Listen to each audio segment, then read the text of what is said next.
Hey everyone, welcome back to our channel. Today I'm going to show you how to turn chat messages on or off on both email and SMS. Let's get started. Open the Temu application on your smart device and check if you are signed in to your account. By opening the Temu on the home page at the bottom of the screen in the very center, you can see your profile that says You, then click on it.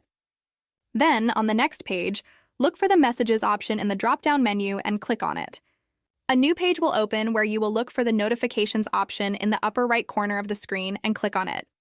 By clicking on the Notifications option, the next page will open where you will go down to the Chat Messages option in the drop-down menu and then click on Edit.